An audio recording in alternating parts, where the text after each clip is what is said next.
Why am I here?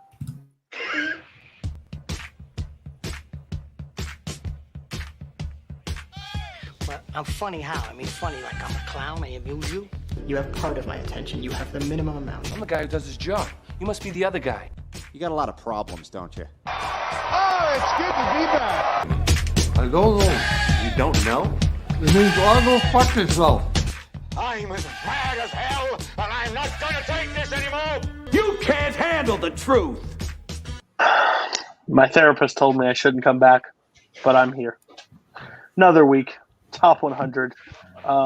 Young, old, pretentious, decent, I will say. Two people's top 100. Kirk won his 4th week in a row. Will Koho have any movies or defend them all that makes make it justified? Because I doubt it. Boatman, you're here. You learned how the show works, so you should be good to go this episode. How are you feeling overall? It's not that I learned how the show works. I just learned how to pay attention now. How are you going to do this episode? Very carefully. Okay, Jake. We have learned that you have no taste really when it comes to movies. That's what I've kind of determined. You are a lot like Nazario, the one that will air in December. Like you are the Nazario of this group. So, how do you feel like you're going to do today? And it looks like you're frozen on my end, so maybe you're not. 100% frozen. I appreciate you. Thank you for being live. Kirk, so far you are undefeated. You are undefeated in your movies, half because you picked movies I haven't seen, and the other half you picked the movies that everybody should have seen, or should have had on their list. That's fair. How are you doing this week? This week is interesting. This is kind of like my out-of-the-box 10. I got a lot of movies today that people don't expect on a top 100 in general, and probably don't definitely expect on mine. So, going to throw a few curveballs at you. We'll see how you take them. Koho. Hamilton hasn't come out yet. I'm assuming it hasn't made your top 100. Is that going to be your most upsetting thing because you won't be able to? I am anxiously awaiting July 3rd for when my new favorite movie is released. But I think I have a good 10. I did my job sooner than I thought I would this week, so I feel extra prepared. I even have last week's yikes list this week, so hey. But yeah, this is gonna be a good show. Jake, you're back hopefully from frozen space. No, you're spinning again. That was the Criterion logo. This is you're losing to the internet. You're kind of like the Criterion Collection. So how the show works, like every week, everybody brings in the top 100. So Boatman, you're going to kick it off. Okay. My 70 is Moneyball. Yikes. Okay. My 69, Koho, get ready, La La Land. Yikes. Big fucking yikes. And my 68 is a yikes from earlier, Midnight in Paris. Okay, so that's what we'll talk about. I know Jake had it, so we'll probably have to wait for him to talk about it, but I'll start talking right now. This is a super fun time travel comedy. Owen Wilson is super charming in it. I love when we go back and we see all the different personalities from the 30s. You get to see Adrian Brody play Salvador Dali. Corey Stoll plays Ernest Hemingway. Tom Hiddleston plays F. Scott Fitzgerald. Like, there's a lot of just fun. I really like the aesthetic, the style of this movie. I love the cast. I think it's a super fun, charming film, and I really enjoy it.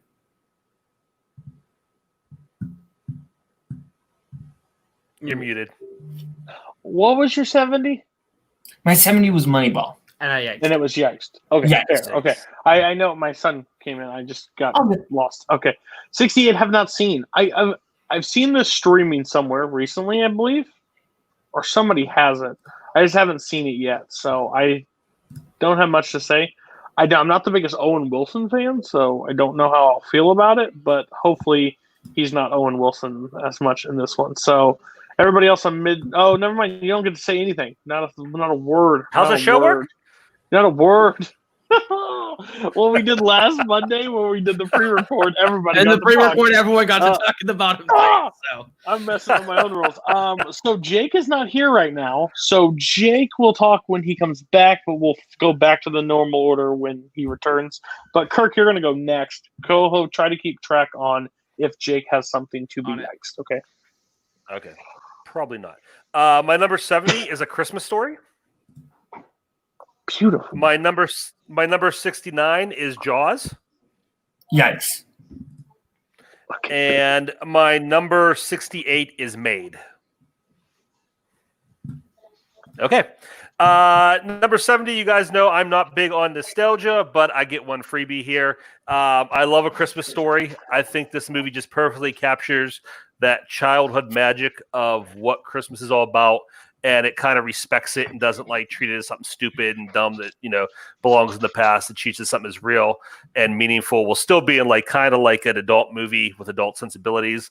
Ralphie Peterbility is so great in this, all the child actors in this greatness. And a movie like this, could collapse under the weight of bad childhood performances, but they're all good. I love the relationship with the dad. That's my favorite part of this movie, and it's become that more as I've gotten older and become a dad. I just love the fact that I'm going to spoil Christmas Story. You had 30 chances to watch it last Christmas, if you haven't seen it yet. I love the fact that the dad, the whole movie, he's like this otherworldly being that they are afraid of and don't know anything about, and he's kind of just there on the periphery. But in the end, it was dad who knew, who paid attention, who got him what he wanted. So this movie has a very special place in my heart. And I know everybody's going to be like, oh, this movie's on all the time, blah, blah, blah. That's not the movie's fault. It's still a good movie. And then number 69 got Yikes. My number 68 is Made. This is Jon Favreau's directorial debut. It's his follow-up to Swingers, another movie we may be talking about later. Vince Vaughn and Jon Favreau at this stage in their careers are just perfect. Perfect comedy team. Just so dead on. It's a great movie about small-time crooks who think they're much bigger than they are, and it really does a really cool job of kind of like marrying what they think they are versus what's really going on in the real world, and kind of how small they are. Peter Falk is great in it as the mob boss, and it's just a really fun movie. Yes, Christmas Story. One of my all-time favorite Christmas movies. And this year hit way different when I watched it than before because I am a dad now. So those had a way different effect. I hate the excuse. It's on so much. You don't have to watch it that many times. Yeah. You could watch it the once and then turn off TBS or TNT or wherever it plays in your state or country. I think the relationship between the scene with the lug nuts will always be one of my favorite movie scenes of all time. When I didn't say fudge, I said it. I said the 4-letter word.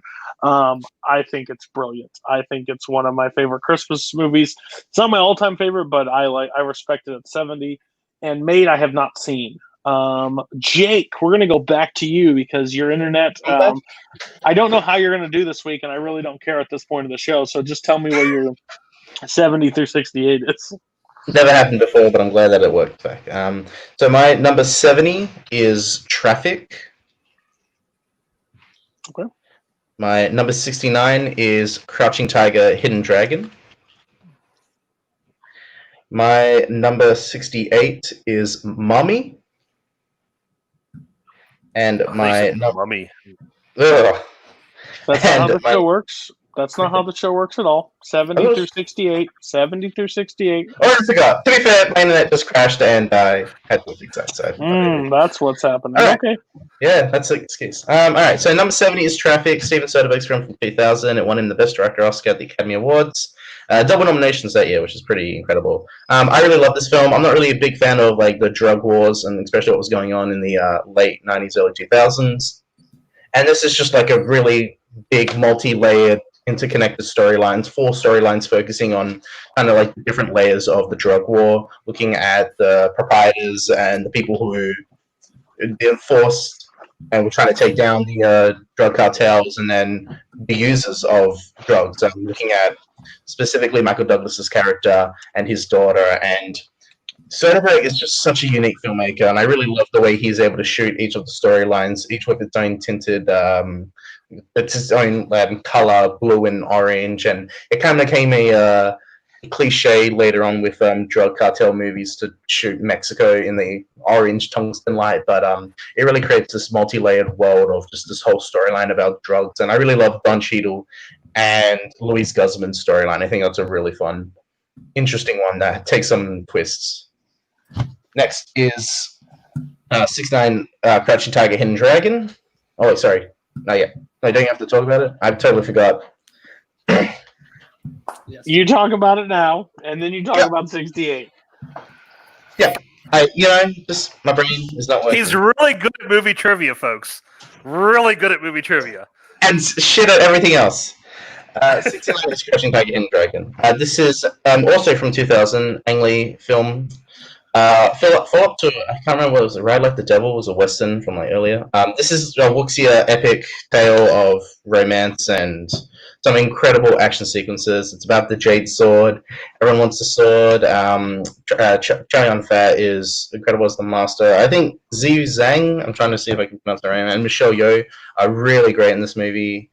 And there's just it's such a crazy story that somehow was able to transcend over into Western culture, and I really love the action sequences. And the cinematography specifically. I think it's one of the most gorgeous looking films of the 2000s, and the specific fight between Michelle and Ziyu is incredible. The way she's able to use different type of weapons against just the one Jade Sword, and the fact that she's able to overpower her in the end is, I think, really cool. If you really want to get into that sort of stuff, it's definitely a good gateway into the wuxia films of China.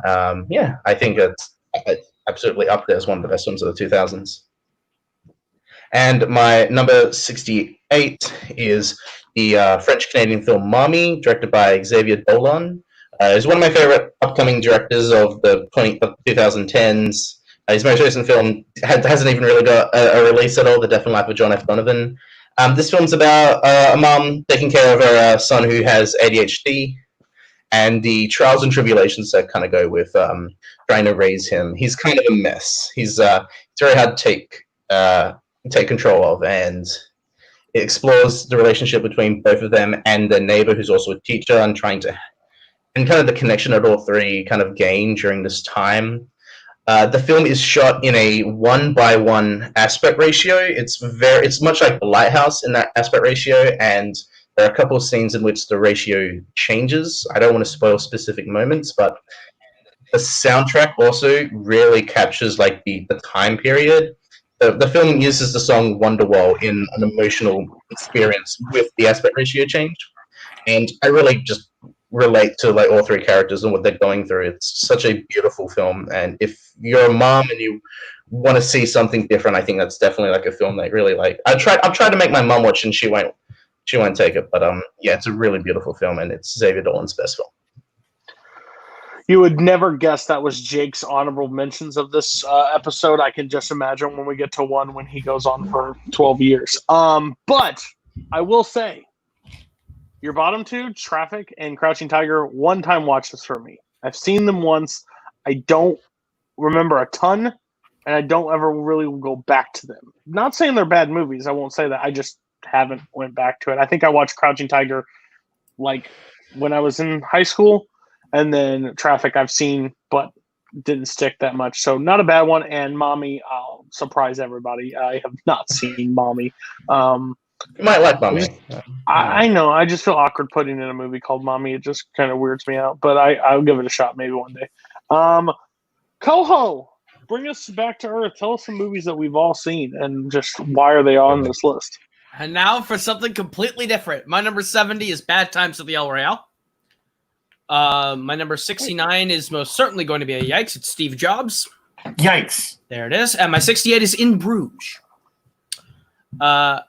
Okay, I thought Jake might actually have that one. All right, so my number 70, Bad Times at the El Royale, was one that I was really kind of anticipating. Whenever the new year of movies comes out, I look at like what's coming out, and this was one when I got to 2018 that like checked a lot of my boxes. It was the same thing when I saw Knives Out coming out. Ensemble cast with a lot of people that I liked, with a writer / director who I have followed for a while and liked.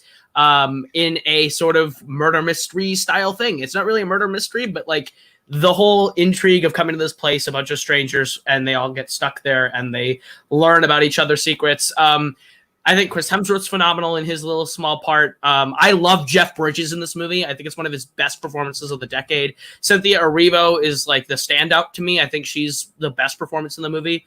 She gets a lot to do and she's really good. Dakota Johnson. I think this is the part where people were like, okay, she could actually probably act after the 50 Shades movies. But yeah, it's a great script and a really fun time. My 68, In Bruges, is my favorite Martin McDonagh movie.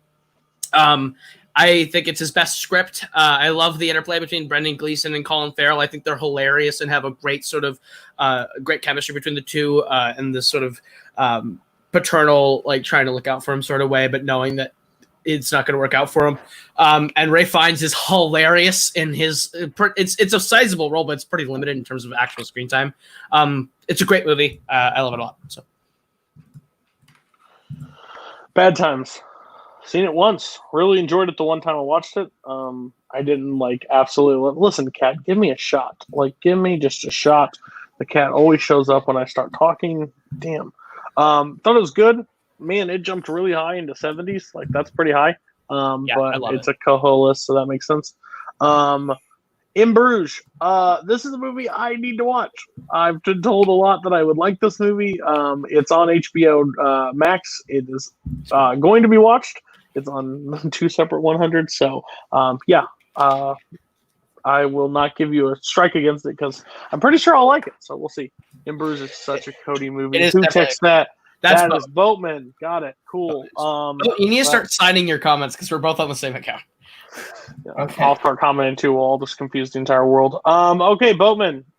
Do you know how this part of the show works? Yes, I do. My 67. Jake, pay attention.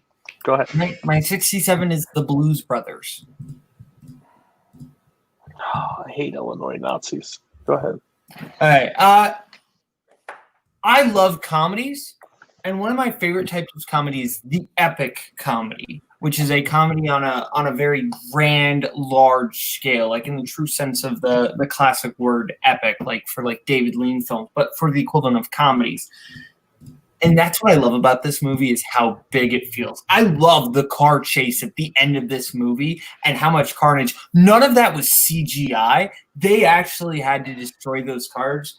And it's hilarious the way that they set it up.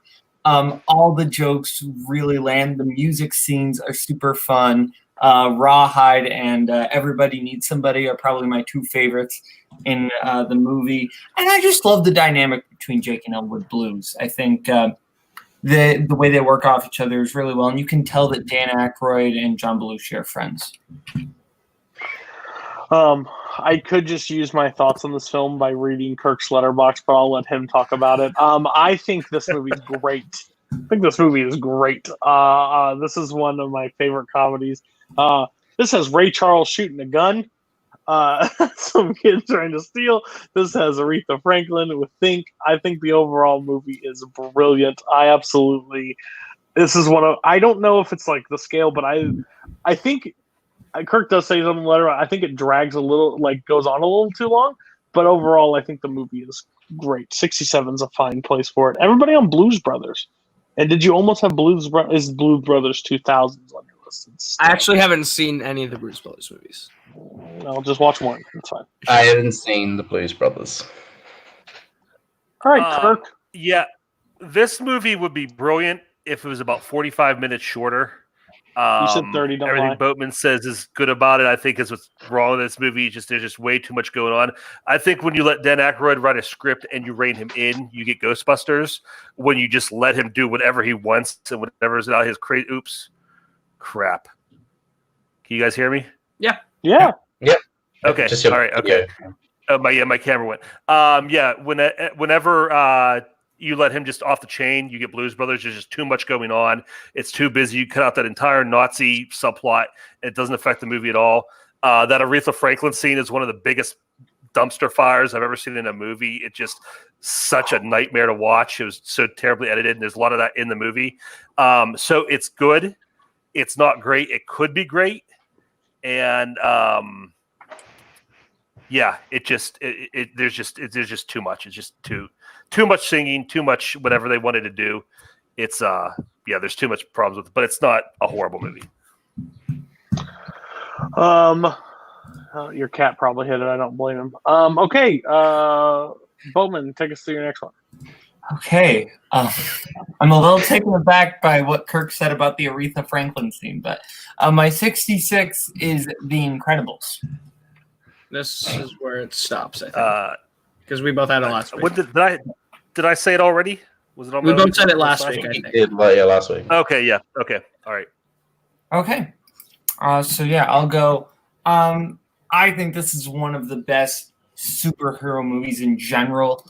I love the dynamic between the family. I love movies about families, and I think that this movie really captures the family dynamic. Just the dinner table scene alone is one of my favorites of Pixar. And I love Syndrome as the villain in this because it's such a unique villain origin story, and I absolutely love it.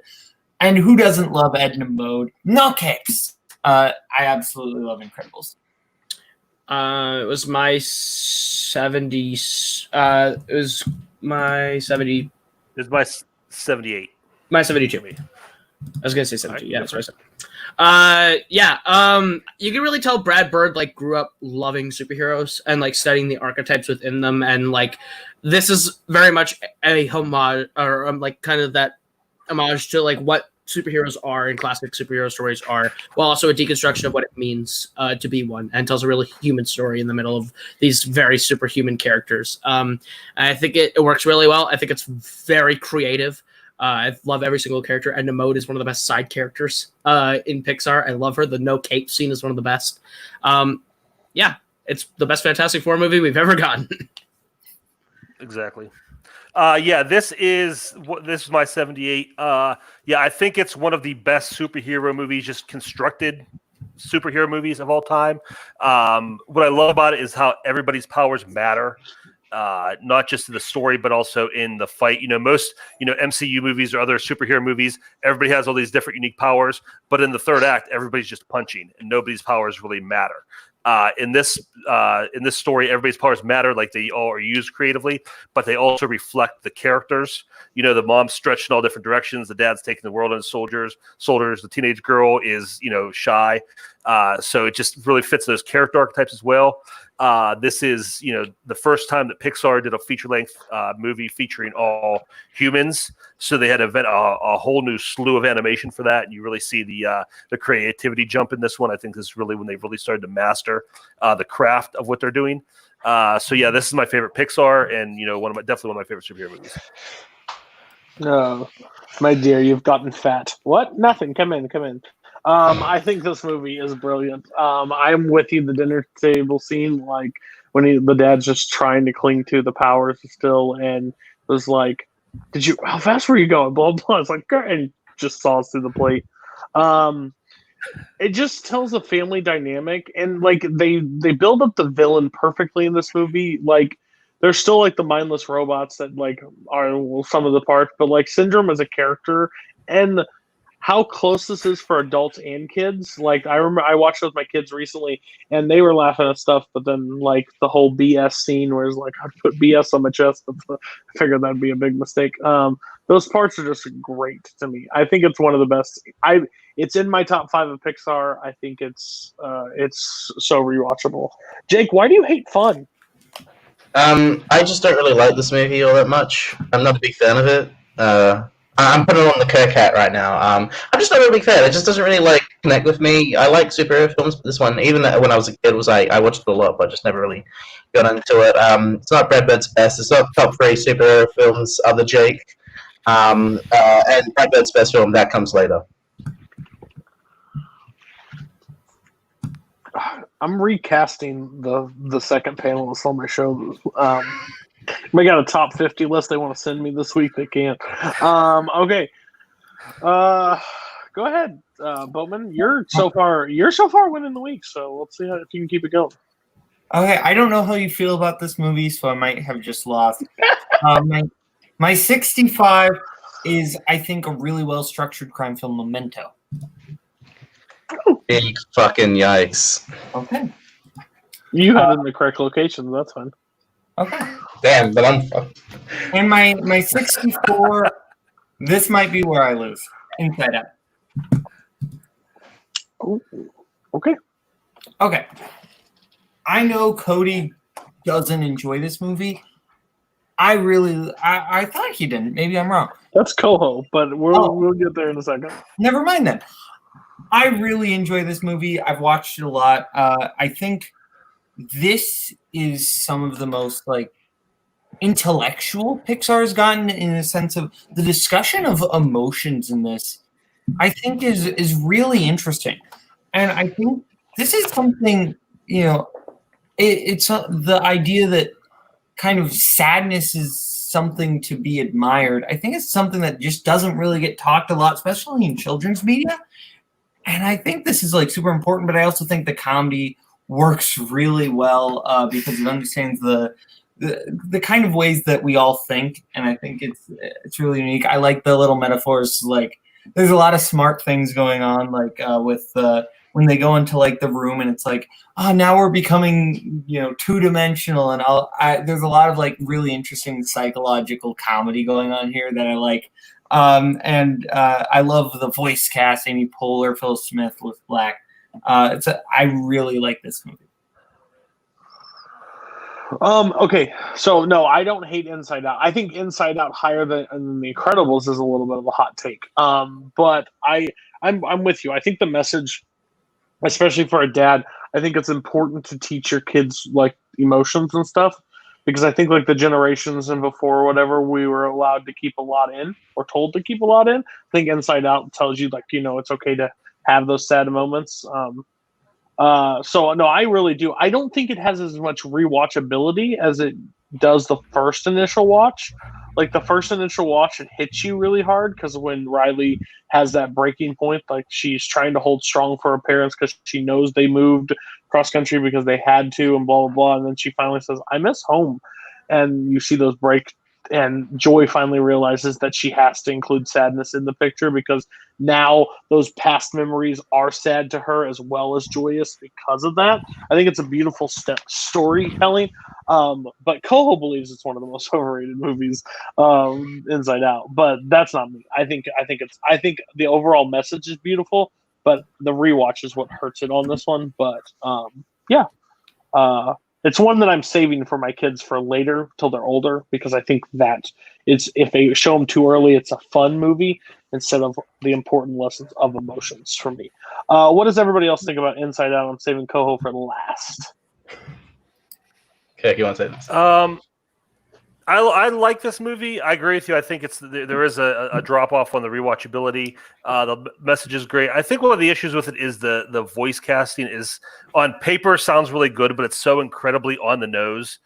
It's just they went with the first person. Hey, who's anger? Lewis Black. He's definitely who's disgust. Oh, that girl from The Office. Who's sadness? Oh, that other lady from The Office. It's so, and they're so just playing their their standard characters. All of them. Bill Hader's really the only one that I think does anything original with his character. But it's good. I mean, it's personal for me. I went and saw this with my daughter when she was the same age as Riley was in the movie. So it was kind of hard to sit through some of it. But yeah, it's good. But I don't think it's one of Pixar's greatest. Jake. I think this movie's okay. I must be anti-Pixar apparently, because outside of 3 or 4, I'm not really a big fan of Pixar and what they do. I think a lot of what they do is very manipulative in emotions, especially. And this one's about emotions, so what do I know? But I just don't really care. This film is a really simplified version for kids, and I just don't really get that. And I also think that certain sequences are just throwaway stuff from other Pixar films, and I don't really care for Bing Bong. He's fine, but he's not the super important character. I don't really care. I do like the ending though. I really do like how sadness is something that is part of us, is something that that we should express in certain certain times, and I like that. But other than that, it was just You gotta love Jake talking about manipulative of emotions, and he literally has the Truman Show on his list a couple spots lower. Okay.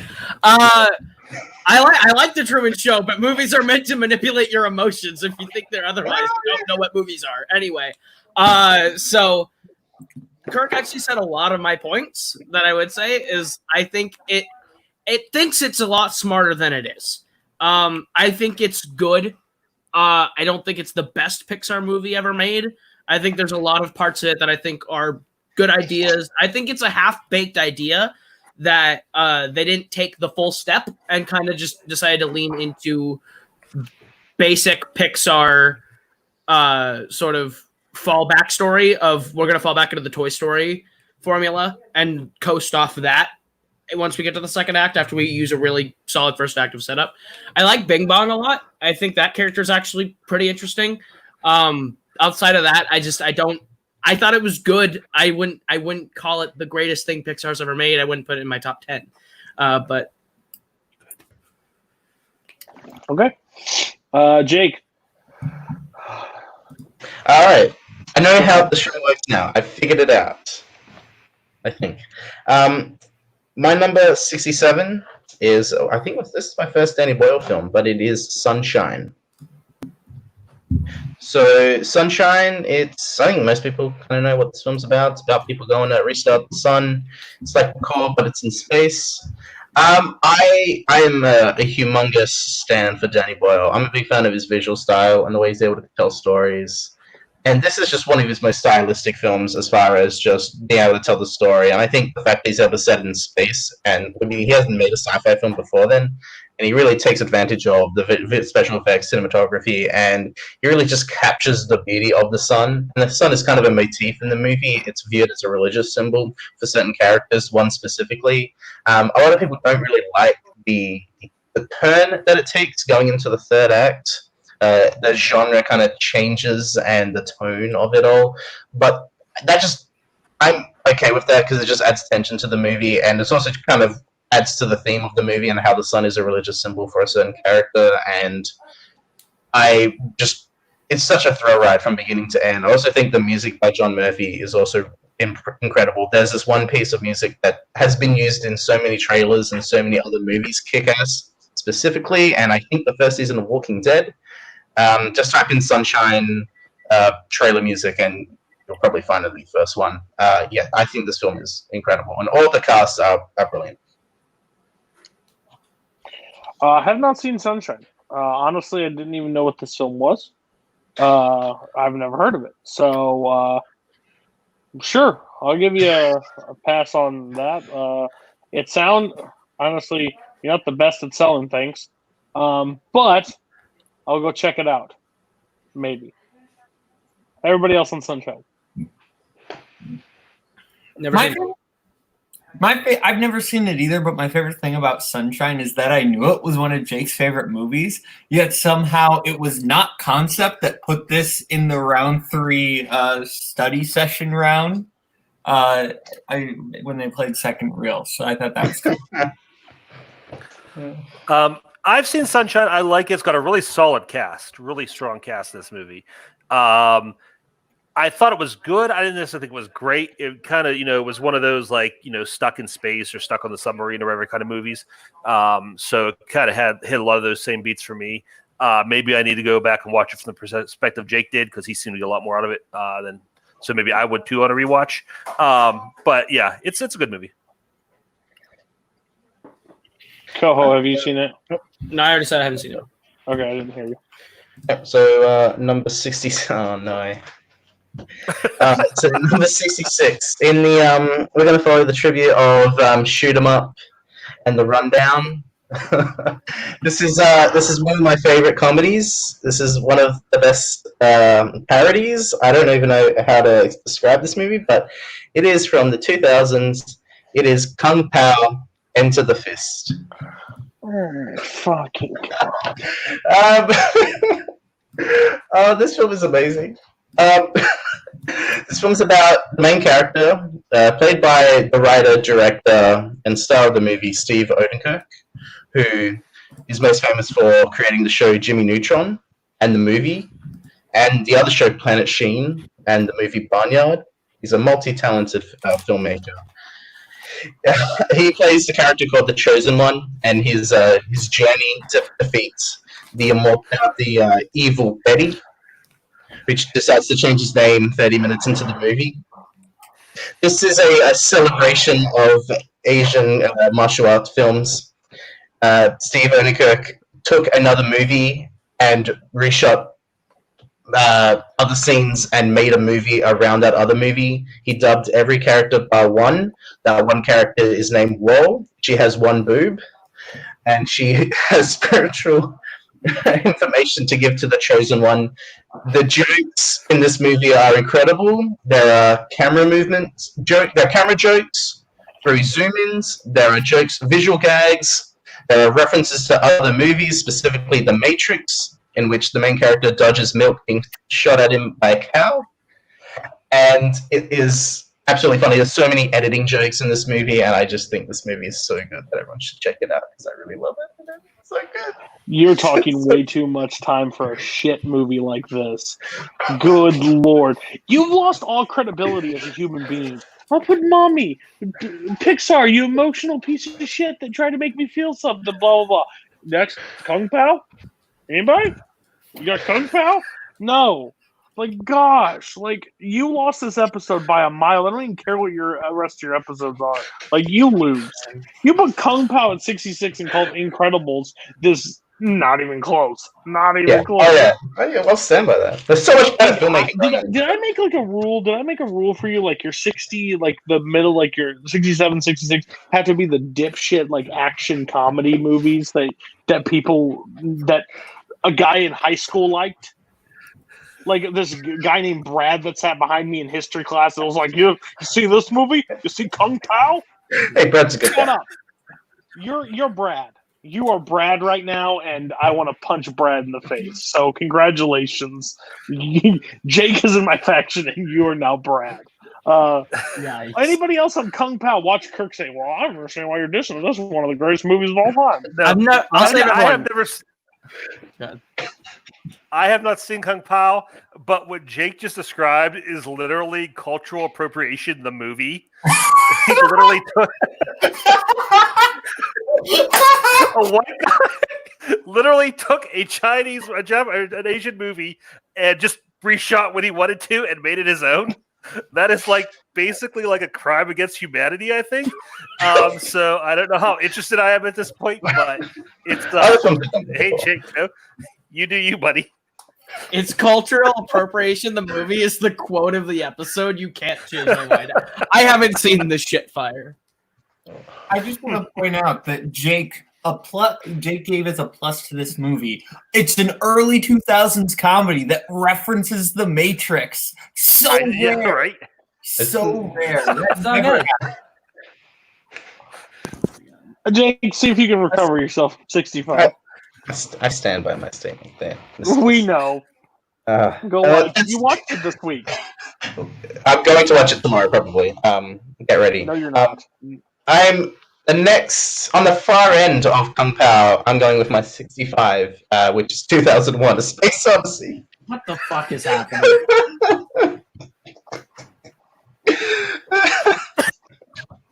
And this is not Kung Pao. Did anybody else have 2001? No. Okay. Okay. This is I mean, what hasn't been said? This is one of Kubrick's masterpieces. 2001: Space Epic, Monolith, Stargate, HAL 9000.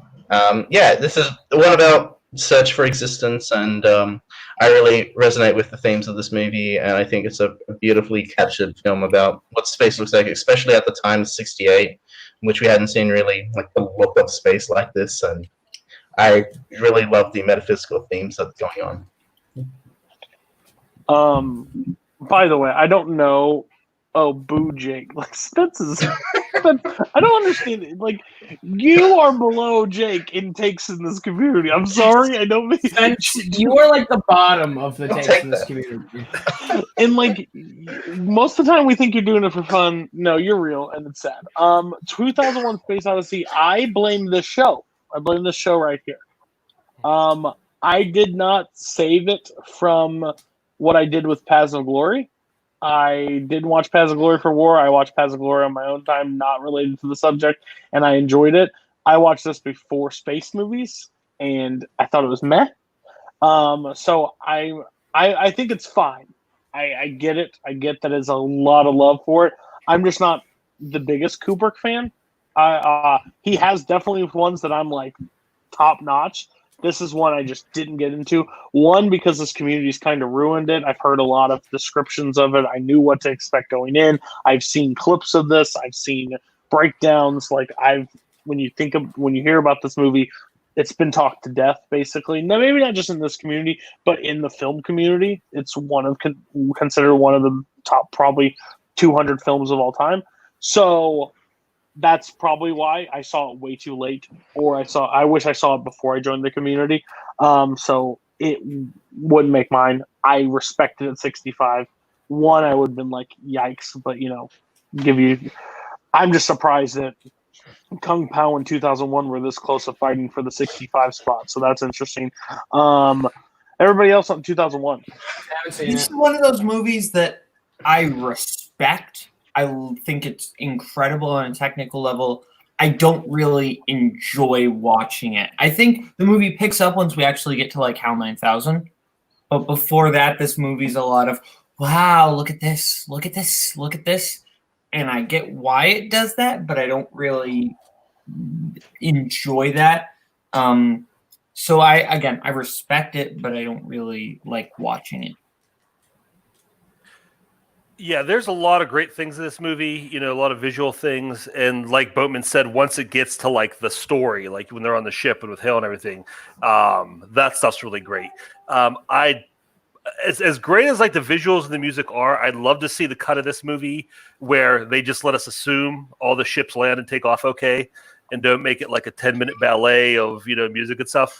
Not that that's not worth seeing. Like I said, it's great, but I think like Boatman's saying, there are sometimes when I'm sitting there watching, I'm like, okay, let's just next thing. But I did, like you guys said, I respect the pick. It's probably just, maybe my top 150, 200, just because of all the things it does great, make up for those slower parts that I don't enjoy as much. But no, I mean, it definitely belongs on the top 100 list. All right. My 64. Yeah, go ahead. My 64 is my first Michael Haneke film. It is Cache, also known as Hidden in English.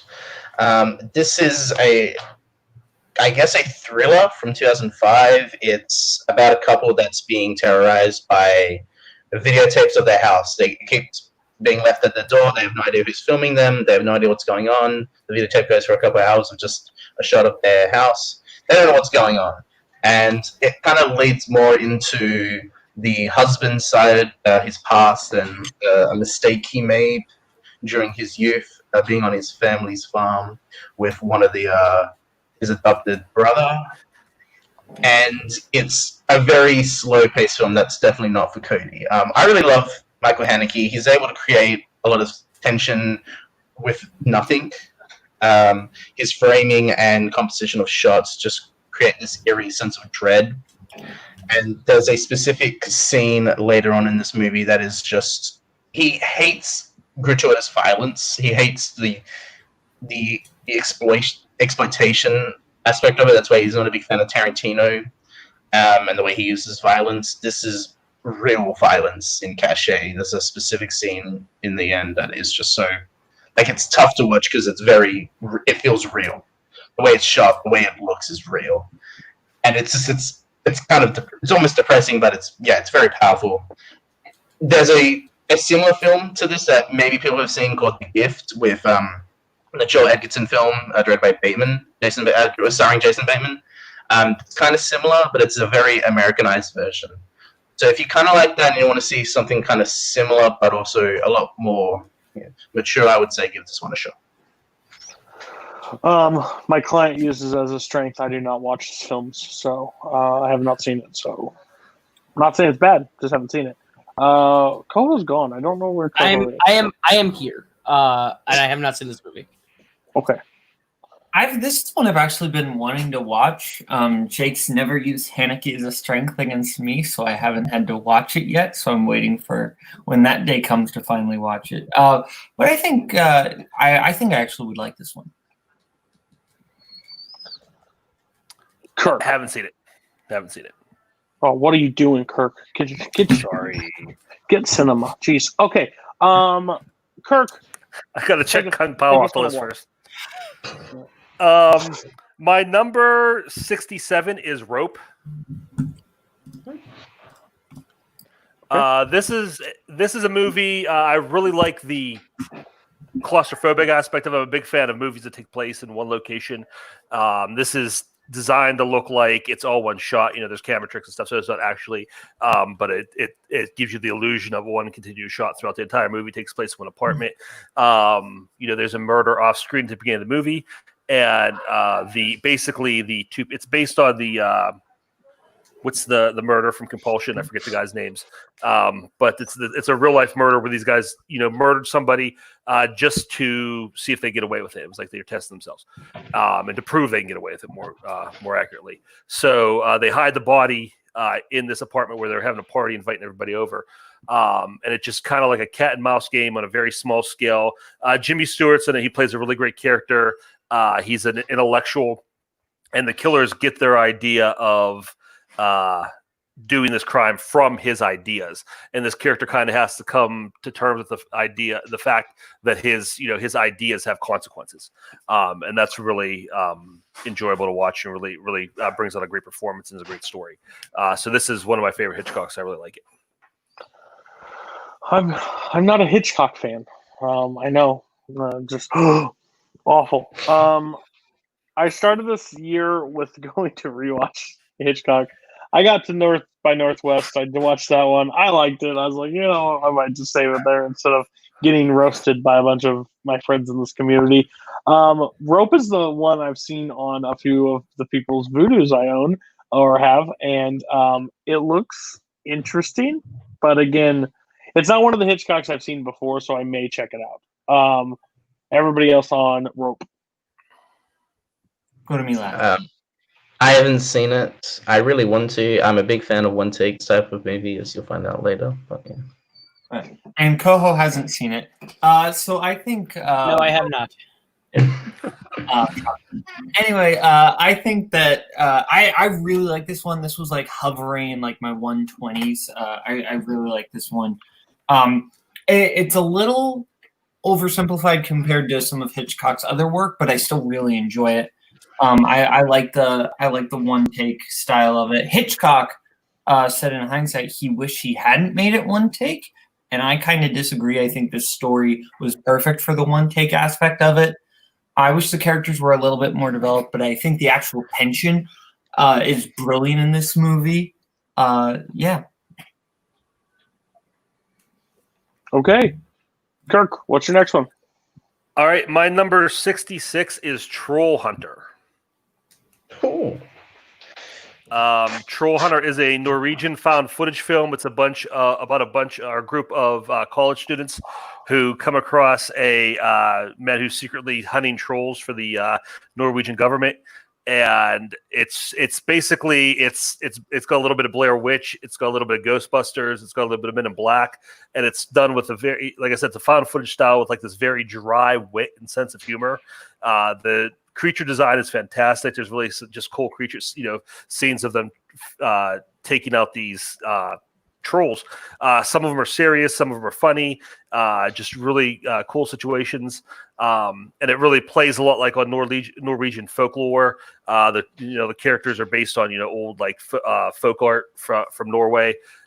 So it's just a really, really fun movie. I just rewatched this last week, And it's just really cool. It's not a movie. A lot of movies you see a lot of found footage movies, but with this, coming from a different country, different culture, definitely puts a different spin on it. I was going to actually watch this movie once, but then I found out it's found footage, and that is literally one of the worst things that you can put in your. You can put not a Cody movie and then found footage right next to it, and that will literally make me go crazy. I think it's one of the worst. I don't understand why shaky cam ever became a thing. Not saying I won't check it out because I think like Cloverfield, I think certain movies like that I enjoy, but it's very rare. So that's why I've not seen this one yet. As soon as you started describing, I was like, "Yep, I know what you're talking about," but no, thank you. Everybody else on Troll Hunter. I've seen half this movie. Kirk's right. I really do like the troll designs, and the CG is actually pretty impressive. Like a lot of it's shot at night, and there's a specific reason why in the story of the movie. Certain trolls have more than one head, which I think is funny. And I do like the last troll, the last troll in the last 10 odd minutes of the movie. I think that whole sequence is really good. But yeah, I haven't seen all of it, so I can't really say too much. I have not seen it. Koho hasn't. If Koho's going to come back to the show, that'd be great at some point. I will definitely be back. Sorry. Everybody loves the blue hair. Just loves little sunglasses with blue. 65, Kirk. My 65 is Anchorman: The Legend of Ron Burgundy. This is my based what's coming up soon. My second favorite comedy of the 2000s. I think this is peak Will Ferrell. I think he really finds the best of everything he does in this movie. I think everybody in that ensemble cast is pitch perfect and doing their best comedy work. I think this is the funniest movie Adam McKay has ever directed. I think a lot of what Ferrell does, what McKay does, what the supporting cast, what they've all done throughout their careers before and since is very hit and miss. And here they just captured lightning in the bottle and they got everything right. I've watched this movie 2 or 3 times in the past 6 months for trivia purposes, and I'm still laughing as much as the first time I saw it. It's hilarious. So many great quotes, so many great moments. Like I said, Farrell's perfect, Paul Rudd's great, Steve Carell, Dave Koechner. Everybody in this movie is just firing all cylinders.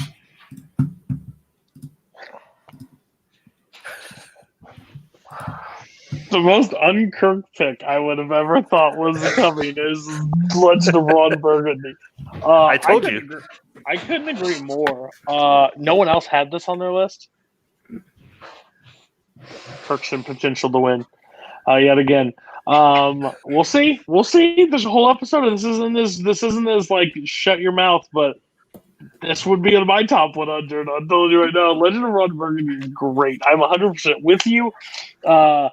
It doesn't matter how many times I see this movie, it's hilarious. It is the funniest movie by Adam McKay, I think. I think it's brilliant, especially with all of them. Like that scene when Champ sits down and goes, "When this is all over, we should get an apartment together." Still, tears every time I watch that scene because I think it's brilliant. Because Champ's like, "You're drunk," like, shut up, but it's brilliant. Kirk is a happy person at some point. He laughs. He does laugh at films. This is great news for the whole community. Why does everybody else hate comedy? I don't hate this movie. This is one I honestly think I just came to too late. By the time I watched it, I kind of just knew all the big moments already. So I didn't quite get that surprise reaction. So a lot of it were the less notable moments. That was the stuff that I was experiencing for the first time. So I think that kind of brought things down for me. I kind of wish I could have seen it blind. Wish you were in a glass case of emotion. I get it. That's a reference. Milk was a bad choice. I think there's one thing about this movie that I think is hilarious, and that's Brick Tamlin. I think he's the funniest thing about this movie. Everything he says is hilarious, and I love it. Everything else I don't care for. I don't like the improv that they're doing. This doesn't make sense to me. It doesn't work. This is the third second best Adam McKay movie. I'm sure you'll find out later on in the list, not this list, but later next week or two, what the best Adam McKay film is, and I'll be defending that to the neck, to the ground. And yeah, I think we said funniest. Just a heads up, not best. Yeah, funniest. But the same thing, in my opinion. IJO. But that's it. Yeah, this is okay. Hold on. Before I even go to Caleb, he says the whole film just doesn't make the improv doesn't make sense. It's a flippant group of news anchors in the 70s. None of it makes sense. The whole thing doesn't make sense. It's a comedy. I'm sorry it wasn't Kung Pao for you. Go ahead. Tells a lot more. I saw this for the first time with Cody, Tim, Maggie, and Robert in Madison, Wisconsin while we were playing a game, and this was on in the background, and Cody can attest I was constantly not paying attention to the game and turning around and listening to the jokes. I like this one. I like most of Adam McKay's filmography, actually. It's not my favorite one, but this is a good movie, and I can't really respect. I haven't seen it enough, and I came to the whole party late, so. You're also children when it came out, so it's fine. It's true. All right, Kirk. So far, we'll see. My number 64 is Dr. Strangelove, or How I Learned to Stop, blah, blah, blah. And I think this got yikes with somebody else. Yeah, that was me last week. Did no one else have Strangelove? Okay. Just those two. I think it was just two of us, yep.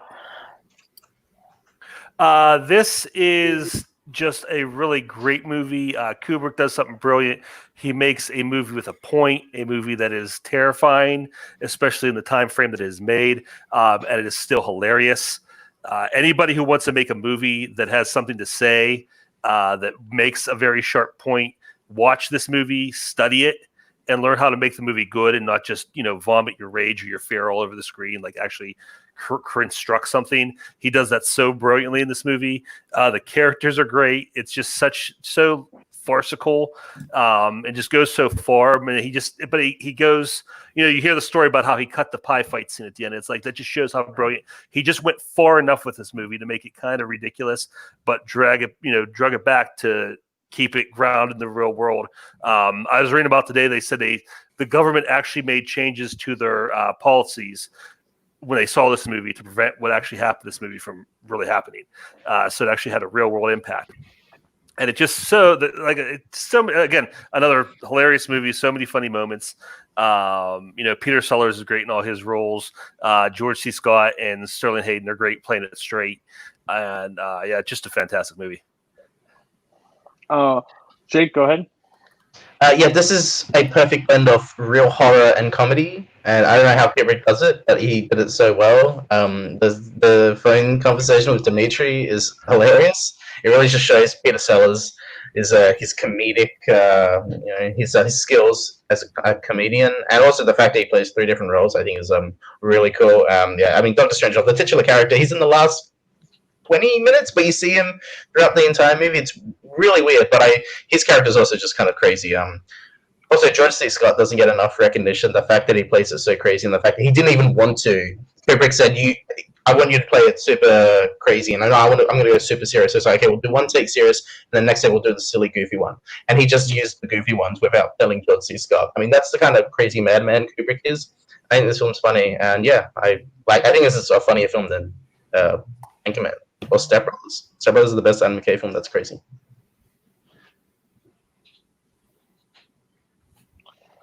Jake, listen, I've said this before on Jurassic Park. Things said in these episodes will have effects on later scores. So don't be a douche. Second, I've seen this movie once. I saw it this year. I saw it maybe 2 months ago.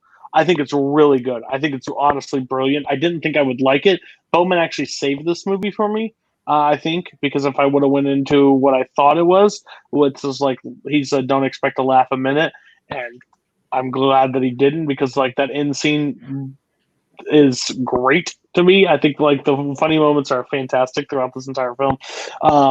So yeah, I respect it at 64. I'm just surprised it wasn't on like maybe Bowman's list, but he'll explain why. But yeah, great choice at 64. I have no problem. Anchorman almost beat Dr. Strangelove. This was fantastic for me. It was real close. Go ahead, Bo. This didn't like not get on my list for any specific reason against the film. It was just tough. I wanted to get it in there. I just couldn't quite sneak it in. Too many Albert Brooks movies, though. I mean, they're good. So, but yeah, I really like this one. I think Peter Sellers is legit giving an all-time great comedic performance. Because he's basically giving the three different types of comedic performances. You know, he has more the wild outlandish one with Dr. Strangelove. When he plays the British guy, he gets to be more like the straight man to Sterling Hayden's crazy antics. And then he gets to be somewhere in between when he plays the president. And I think he's fantastic as all three. It's a fantastic movie, and it definitely deserves to be on the top 100. I needed Boatman to save this movie for me because I went in expecting a laugh a minute the way Cody did, and I didn't. I remember I think I texted Boatman 45 minutes in and said, "Am I supposed to laugh at this? Because I haven't laughed yet." And I didn't get any response back because he's a bitch. But it's fine. I give it 3 stars. I think Sellers is fantastic. I guess I watched it under the wrong lens apparently, but it was fine. Okay. Koho, now tell us what real films are. Oh yeah. All right, my 67 is one of my all-time favorite Nolan movies. It's The Prestige. The Prestige. I there's a lot of backlash on The Prestige recently that I'm like, okay, fine, I guess. But I think it's. Oh, that's the ice. Okay, cool. Thank you for paying attention. Fuck you. All right. I will say this is Mike Hanley's fault. He messaged me about the Knives Out read along. He also messaged me as well, John. Like, yeah. You can do 2 things. Like, focus up, man. Okay, go ahead. I'm mad. All right. Well, my 66 anyway is new, but it's worth it. It's Rocket Man. Rocket Man is a movie I've seen at least 7 times in the year that it's been out. It's super rewatchable. Taron Egerton is super great as Elton John. The soundtrack's phenomenal. The way they decided to take it and make it a jukebox musical, kind of telling you Elton John's life through Elton John's own perspective, is really cool. I think all the musical numbers and the way they're designed are really great, especially like deciding to open with The Bitches Back and ending with I'm Still Standing, I think are both 2 phenomenal sequences. The Rocket Man sequence in this movie alone is great, but the one that I love the most is Saturday Night's All Right for Fighting. I think that is shot and directed magnificently. But yeah, it's great, and I can't believe it only got 1 Oscar nomination for original song. I'm glad it won that, but there's so much more it should have won and been nominated for. It's fantastic. Anybody else have Rocket Man? Not on the list, no. Okay. Yeah, so I love Rocket Man. It's probably because it's Elton. I mean, honestly. I've seen it multiple times since. It still has there's stuff I don't like now on multiple rewatches, but not that it takes away. It's kind of like the subject matter of it, like with Elton's life and his songs. I love both. I love the story. So it sucked me in. I honestly, it took me by surprise because it's not what I expected. I did not expect at all what happened. I've said before, if Rami didn't win the year before, I think Edgerton would have won this year for it. They weren't going to give it back to back, and I think he's far, far better than Rami Malek as Elton John. I think overall the entire song. I think Bryce Dallas Howard is fantastic in this movie. There's a few scenes in that are great. And I think it's shot well as a musical. Some could say recency bias. That's fine. I would expect this like 80s, but it's Koho, so I expect 60s. That's fine. Everybody on Rocket Man. Not all at once. I wish they would have like either leaned real hard into the just like campy jukebox musical aspect, or just went straight and told the story, because bouncing back and forth just kind of like was just the start and stop of it, and like they didn't blend well to me. I also realized that Elton John's life, at least the portion they portray in this movie, isn't really that interesting. And also that ending is so sappy. with him meeting everybody is just such a sappy ending. I didn't hate this movie, but I didn't love it nearly as much as everybody else did. I Elton love have a this more movie. exciting life. Go ahead. I love this movie. I'm a big fan of Elton John. He's one of my favorite musicians. I was lucky enough to see his good Farewell Yellow Brick Road tour back in December last year. Same day I won the singles belt off Jeremy, so I don't know if that's a good luck there. Good karma. This is one That's of how I the. remember it. Please don't talk about the concert. Yeah, this movie's great. This feels like it was taken from the mind of Elton John. This whole film, like, it has his style. It just feels like it's an Elton John biopic. My favorite sequence is the "I'm Still Standing" at the end of the movie. I think the fact they're just able to replicate the music video is just the way almost a T is brilliant. I'd rather you not bring up the concert. Please, thank you very much. Next year, Cody. Don't worry. Next year. It's only been postponed. It's only been postponed. It's not canceled. Go ahead. There was a question asked about this movie that time I slapped Jake upside the head with his own belt. Anyway, if you get to bring it up, I bring it up. I got the question right. So why are you gonna be so mean? I'm just kidding, Jake. Anyway, Jake and Boatman in a dick measuring contest every time they're on call. If we won more movie trivia matches, no one gives you shit. Both of you. Go ahead, continue. Anyway, I really like this one. I didn't realize until I actually saw this movie that it was going to be like a musical. I thought it was more of like a standard biopic. And I really like the way they did with it because I don't really like standard biopics. I like biopics that do something different with it. And I really like what they did with it. I just love, like, Bowman and Jake are the people at bars that talk about their high school quarterback days. Well, I almost won state. Who gives a shit? You knew Memento. Get the hell out of here. Okay. Go to your next one. If I'm gonna get called a recency bias on the last one, I'm gonna get called it twice. 65 is Jojo Rabbit.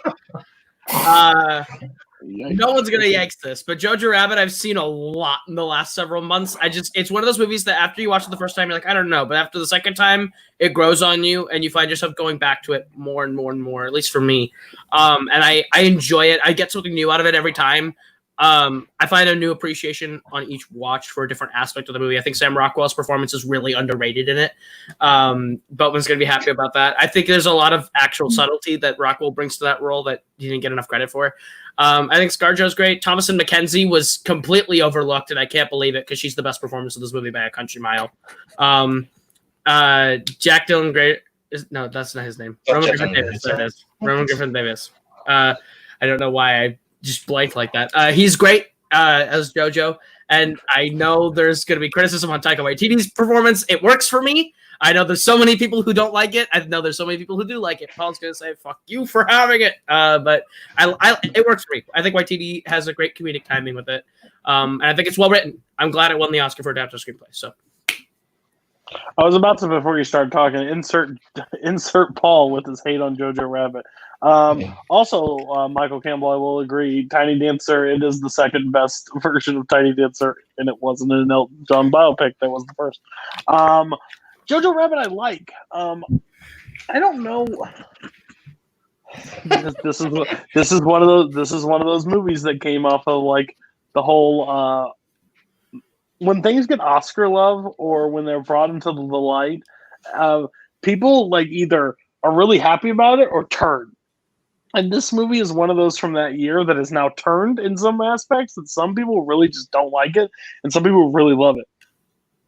It was in my top 10. I really enjoyed it. I thought Taika's Adolf Hitler and that concept, he may have not been the greatest, but I think that back and forth is just hilarious to me, that his like conscious is Hitler during this time. It does take an emotional turn where it's comedy pretty much, and then it turns. I've used this numerous times. The girl, what's her name? Thomasin McKenzie. The best. She should have deserved a nomination. I think she's fantastic in this movie. I think the boy was good, but she was brilliant. I think that story where he just learns to like break down, and it kind of takes a different turn that we don't get to talk about in the World War II aspect of like what the kids thought during this whole Nazi Germany. And I think it tells an important story because they were taught like the hate that's taught in America at this time, like for race and for color. I think like that's something that was probably passed down and taught to the kids growing up in Nazi Germany. Like that's what you're supposed to. And him kind of developing and learning by himself, like, oh, they're not as bad as you think, you know. And that scene wearing the shoes, like that, I remember that scene happening. I watched it at home and I rewound. I was like, what? And you didn't see anything else. Rebel Wilson's terrible in this fucking movie. Terrible. Stop casting her, please. Please stop casting her. Or make her producer, make her own, like, she has to make her own movies. I don't know, but I'm tired of it. Yeah, so fine. 65 is a little high. But you've seen 112 movies. So, everybody on Jojo Rabbit. By the way, this isn't best. This isn't 2019. This isn't best of 2019 right now. We're not doing that. I absolutely loved this movie. The thing that kept it out of like my top 3 of 2019 was a person named Rebel Wilson. Like legitimately, I think she's awful in this, and she brings the movie down significantly for me. Yeah, I mean, yeah, she's not the best thing. Oh, sorry.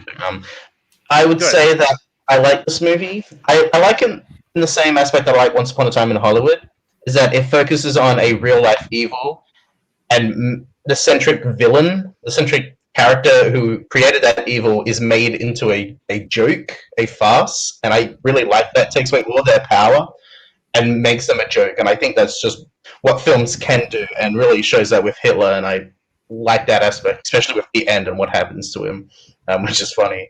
But yeah, I do love, and I just love the fact that it ends with a David Bowie song. Like that's my shit there. But I think it's a good movie. Yeah, Jake brings up a good point. The soundtrack is really good, and also, yeah, just the fact that I same as Jake said, when they show something like this as ridiculous, because it was ridiculous. That's the thing. People, you know, it was silly. I mean, it was horrible and unspeakable ugliness, but it was just nonsense. And when they project it as nonsense, I like that spin on it. Rebel Wilson is terrible, but as bad as she is, Sam Rockwell is great. As always, he's the best thing in everything he's in. He's the best thing in this. I didn't mind Taika Waititi's performance. I've only seen it one time. I can see it on multiple rewatches, moving up my list. I don't know if it'll craft the top 100, but it can get close.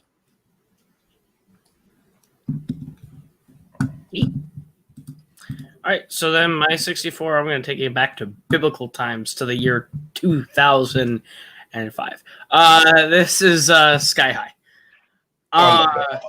This is a movie I have grown up with, so there's definitely rooted in nostalgia here, but taking the nostalgia away, I think this is a movie that works. I think the concept is really creative and it has a lot of fun with it. It takes your sort of high school drama comedy sort of coming of age story and buries it in a world of superheroes, and I think it's really cool. I think Kurt Russell's great as like the Superman of this world, and getting to see what like the next generation of superheroes going to a high school taught by superheroes looks like. The heroes and sidekicks being the hierarchy is really fun. I love Mr. Boy, the former sidekick to Kurt Russell, being the teacher. Dave Foley is so funny in his little parts as Mr. Boy. Mary Elizabeth Winstead's great. I love Danielle Panabaker. I think this is my favorite Danielle Panabaker performance of her career in this one. But yeah, I think it's a lot of fun. I love Bruce Campbell. Like, this cast is stacked, and it's really fun. And I go back to it pretty frequently. So, blah. No, I get it. The first 30 minutes of this movie I find somewhat enjoyable. And then when they try to become superheroes and stuff, it just really pisses me off. I'm going to be honest with you. Like, yeah, it's not a good one. The whole scheme of turning them into babies makes me want to just flip and just shoot myself. I'm sorry, I don't like this movie. And you know why? You know why? It's because of you. It is you. It is 100% you. If this movie would have flown under the radar, I would have probably never remembered it. But I met you, and you have ruined this movie for life. So, no. Bad choice. Everybody else on Sky High, I guess I'll save Boatman for last, because it didn't make his list, but I know that's thoughts. Okay, you can go. You want to? Okay. Yeah, good. Okay. Yeah, this I remember. Okay, so Cody talks about nostalgia. I mean, I saw this when I was a kid as well in cinemas. Like, I just thought it was fun, like as a kid, and then I grew up because I changed as a person during that time, and I became a different person. And now now I just don't really care for this movie. Like, it's and now you get off on Kung Pao. That's good to know. Hell yeah. No, I think this film's okay. Like, it's a fun little like superhero film for kids and Disney Channel stuff. I mean, Cameron mentioned his name, but the fireman is War and Peace. Peace. Like, how subtle can you be with that? Not everything can be as great as recutting a Chinese film and putting your own Americanized scenes in it. Okay, I'm sorry. Oversimplifying what they're doing. Oversimplifying, but I think it's just a fine little film. Like 100 favorite films of all time, and this is 64. Just think about that. That's crazy. I stand by it. Ron Wilson, bus driver. Go fuck yourself. Yeah, this is over The Departed. Yes, it is. Fuck you. I'm okay with that. This is over movies that I genuinely think are. You shut your mouth, Kirk. This is a movie. Oh, sorry. You want to go, Bob, or let me go? No, you go. All right. I feel really old because Koho grew up with this movie. My oldest child also grew up with this movie. And so I kind of grew up with it as well. I've seen this movie a lot, and I like it. It's a fun movie. This one, you got kids and they want to watch a movie over and over again. I'll take this one over a lot of the other ones. There's a lot of fun world building in here. I like those movies. They take superheroes and keep the comic book ish of it, but still try to make it. It's almost like Harry Potter for superheroes. Then I don't mind like the names and the plot because it all feels very much like Silver Age comics. So yeah, it's not on my list, but I'm not going to kill Cody. Or Koho for this. This is it's a fun movie. Yeah. I really enjoy this one. I grew up with it, but I really enjoy it. I think 64 is very high, but I also get it because I know Koho absolutely loves it. I think the silliness of it, it's supposed to be tongue in cheek. Like the fact that his name is War and Peace, like that's the joke. It's making fun of like the silly names of like what Kirk said, Silver Age comics. Like it's supposed to be like this kind of love letter homage to like the sensibility of like the Christopher Reeve Superman movies and stuff like that. You know, it's not supposed to be taken seriously. It's supposed to be fun. And I think there's actually a lot of good comedy going on in this movie. One of my favorites was don't tell your mother I am taking away your Xbox, though. I don't have an Xbox. Here you go. Are you sure? I think there's a lot of good, and I think they've got a lot of good comedic actors behind the roles. Bruce Campbell's very funny. Kurt Russell's very funny. Kelly Preston. Okay. Boatman. Yeah, my number is 63. Jake, get ready to say yikes. Eternal Sunshine of the Spotless Mind. Cool. Oh. You've been mistaken. Okay. Wow. Okay. Yeah, I really enjoy this film. I think this is kind of this twist on not the romantic comedy, but the twist on like the Manic Pixie Dream Girl with Clementine. I think you have Jim Carrey giving a fantastic performance in this. I love the visual style. I love the way this movie takes dreams and memories and all that. I think it's absolutely fantastic. The way they did these visuals basically being like optical illusions. It's Charlie Kaufman at his best. Well, not his best, but I absolutely love it. Close to his best. I haven't seen it. It's one that I have not seen. I hear it's great, or I hear it's meh. So I'm scared to watch it, honestly. But it's one I probably will check out at some point, especially this year. What does everybody else feel about this? I'll save me till last. Okay. I've seen it. The thing with Kaufman I've learned is he either really hits or he really misses. If it's like Being John Malkovich or adaptation, I love it. If it's like an Annalisa, I love it. If it's like Synecdoche, New York, it can go fuck itself. And this is the one that falls in the case of Synecdoche, New York.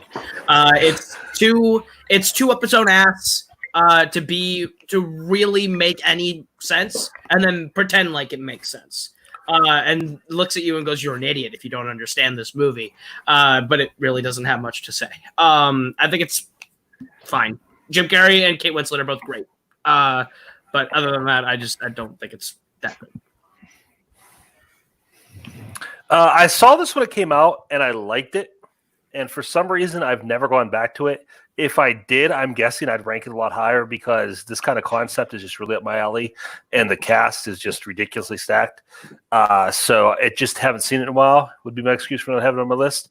When I rewatch it, I'll let you know. We'll see where it goes.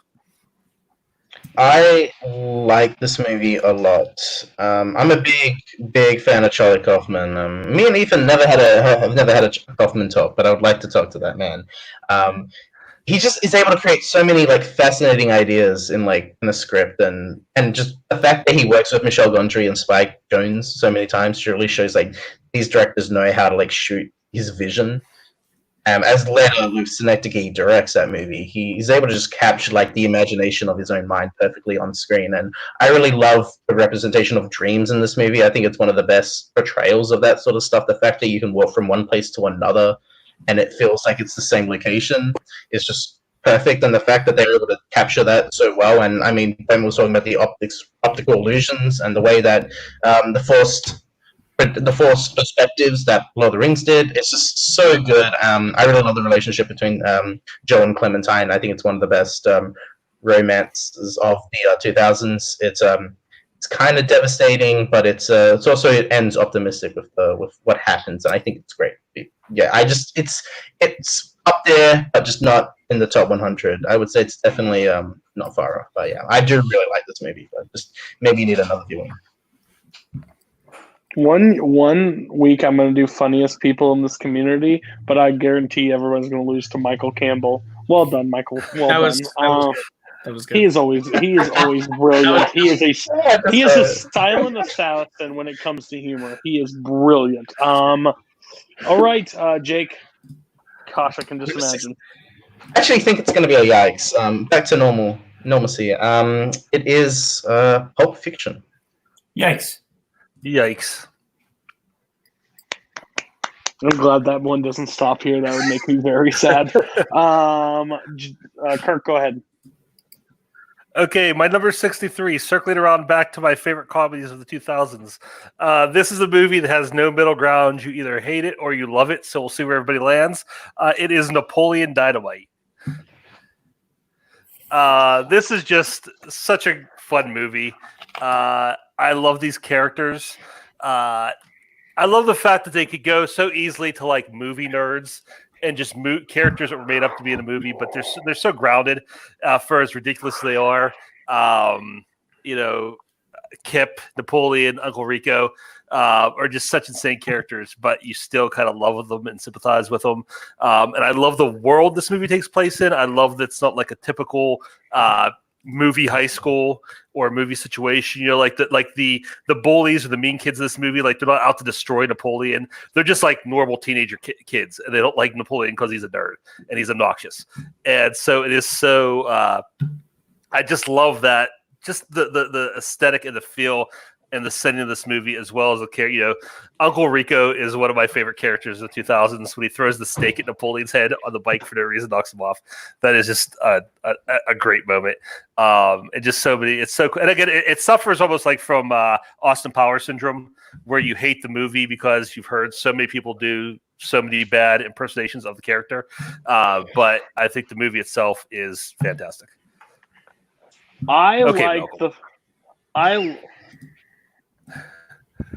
Yeah, sure, Malcolm. Okay. Malcolm says the movie's overrated. Oh. That's it. Malcolm says it's overrated. Movie 43, though, masterpiece. Moving on. It doesn't even matter about movie 33. He literally what did he put at 2.5 stars the other day? Most insane choice ever. Malcolm lives in his own world, I think. That's good. So, Facts. He lives in New Zealand, but yeah, he's the only person there. Peter Jackson, go watch King Kong. Okay, so I love the first 30 minutes of this movie. I think the first 30 minutes has all the best jokes pretty much, and then it just dies out for me after a while. I don't laugh as hard as that beginning. Can I borrow chapstick? Just borrow the nurses. That's disgusting. Chatting with hot babes on the internet. The bully kicks his tater tots in his pocket.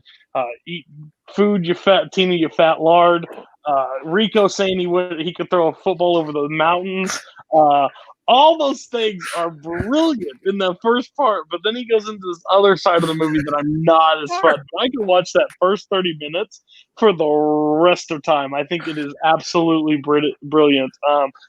Cat-like reflexes, all that stuff's great. The other stuff I'm not a big fan of. I think Anchorman is way better than this, but hats off. Yeah, your mom goes to college. So everybody else on Napoleon Dynamite. I think my favorite joke in this movie doesn't get talked about enough. It's when the farmer is getting ready to shoot the cow. And the gun's not ready to fire. And the school bus drives right by as he's about to shoot. And you just see the horrified reactions of all these school children. That joke, when I saw it, made me die laughing. I've seen this movie a lot. Absolutely love it. If we would have gone back to 16, 15-year-old Boatman, this would have been in his top 10. Now, I still really enjoy it. It wouldn't quite make my top 100. But I respect the pick. It's a little high, but I respect the pick. Go ahead, Jake. I haven't seen it. It's just one of those films that I've just gone around to. I probably don't know if I'll ever see it just because I know all the jokes and all that. Yeah, it's kind of at this point. It's kind of hard to watch it without knowing a lot of the jokes already. But if anyone wants to use Jared Hess against me, then I'll be able to watch it. But yeah. I think I am the middle ground. I really like this movie when it hits. And there's a lot of times where it hits. A lot of these jokes are excellent. It's towards the end it kind of loses me a little bit, where I'm just not a whole 100% on board. Yeah. I don't hate it. I don't love it, but like Cody said, I could watch the first 30 minutes of this movie forever. It's a good time, but it's not a movie I go back to enough. Coach would have put me 12 gauge. What do you think? The player paid for the internet. It's so good. Oh, okay. Okay. Go. What's your 63? My 63 is going to win me back a whole lot of goodwill that will be blown away by the pick after this. My 63 is the 1988 classic Coming to America. No one else is Coming to America? You're all terrible people. Well, I think Coach is personal lead for me. That's okay. I'm going to change up that next pick. Coming to America is probably one of my favorite comedies ever. I think it's my favorite 80s comedy pretty easily, straightforward 80s comedy easily. Eddie Murphy's fantastic. Every single part he plays, in that barbershop scene alone, the Oscar for makeup going to it 100% deserved, because they're able to transform Eddie Murphy, and his performance for each of those characters is spot on and so good, and each of them unique and have something funny to say. I think it's just a fun story. Just the idea of a prince coming to find true love in America, and he's I think every joke just hits the "take me to Queens." He takes it to Queens, and it's just a shithole. And he's just oh, well, leave it. Leaves the bags, they get taken. I think Eddie Murphy and Arsenio Hall play off each other extremely well. They have a great back and forth. Everything at McDowell's I love, and everything to do with McDowell's I absolutely love. Samuel L. Jackson's one scene wonder cameo is excellent. I don't know if I could say a whole lot about this movie without running over time before getting the shut up rule, so I'll just leave it at it's fantastic. And if you haven't seen Coming to America, please watch it. It's my favorite John Landis movie. Oh, Coming to America is meant Eddie Murphy and Arsenio Hall. I think this movie is brilliant. You did not give the scene justice, but I understand where he's take me to Queens. You sure? Yeah, we will go to Queens, and he shows up. All right, then everything's gone. The overall relationship is great between those two. The comedic elements, I don't think like him in the 80s and 90s. That's prime Eddie Murphy. I think it's brilliant.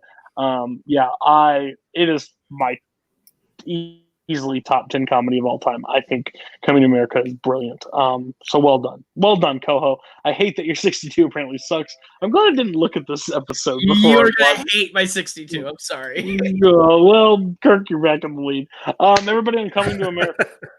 I really, really like this one. Only thing that kind of keeps it out of my top 100 is I don't love the romantic subplot. I think her character is a little bit underdeveloped. But everything else is actually really, really funny. I also didn't see this until about 2 months ago, but it's really well done. It's probably my favorite Eddie Murphy movie. I would say I don't think it's my favorite Eddie Murphy movie, but I think it might be my favorite Eddie Murphy performance. This is so outside of what he usually does, just such like a genuine and pure character, such an optimistic character, and he plays it so well. Along with all the other roles he plays, so he's really great in this.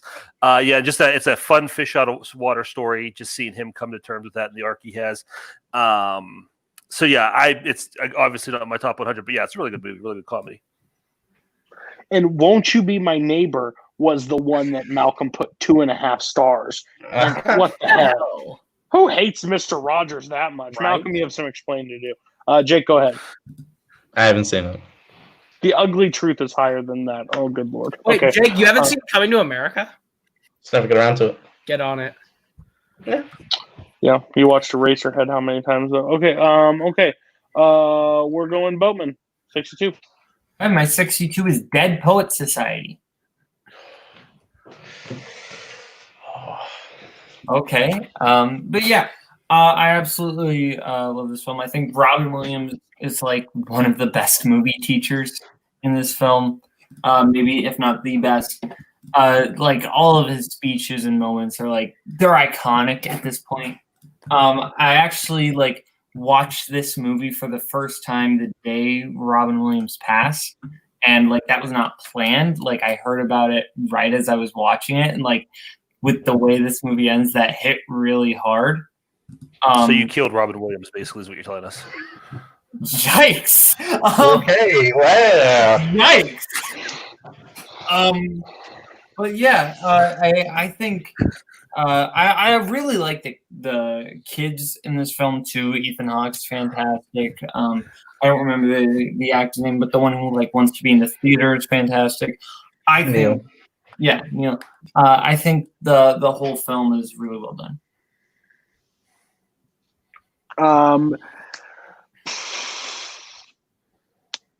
You ever seen it? No, I'm not a big fan of this movie. I did not gravitate to it as much as I thought I would when I watched it. Robin Williams is the person that got me like in love with movies. So his comedic delivery and stuff. This was just not a movie that was top on my list. I think it's good. It's just not one I go back to a lot. So I found it a little boring. I know that's sacrilegious, but I'm sorry. It's not great. It's great for people who like it. It's just not my movie. Dead Poets Society. What does everybody think? I'm actually with Cody. I like it. It's fine. And you all can't give me shit either. You all didn't have it on your list at all, so I'm no. I 100% kind of agree. It's kind of boring and a little slow. I think Robin Williams is excellent, but on the whole, it's not one of my favorite of Peter Weir's movies or Robin Williams. This on Peter Weir. Okay, you want to go? Yeah, this movie is kind of right up my alley. I was an English major. My wife's an English teacher.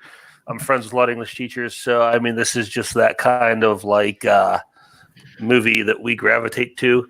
But again, the further we get away from it, I feel like it's a little dated and it kind of over sentimentalizes its own importance, if that makes sense.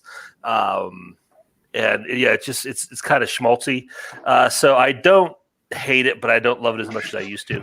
It's a good movie. Mike saying you're on thin ice is one of my favorite comments ever.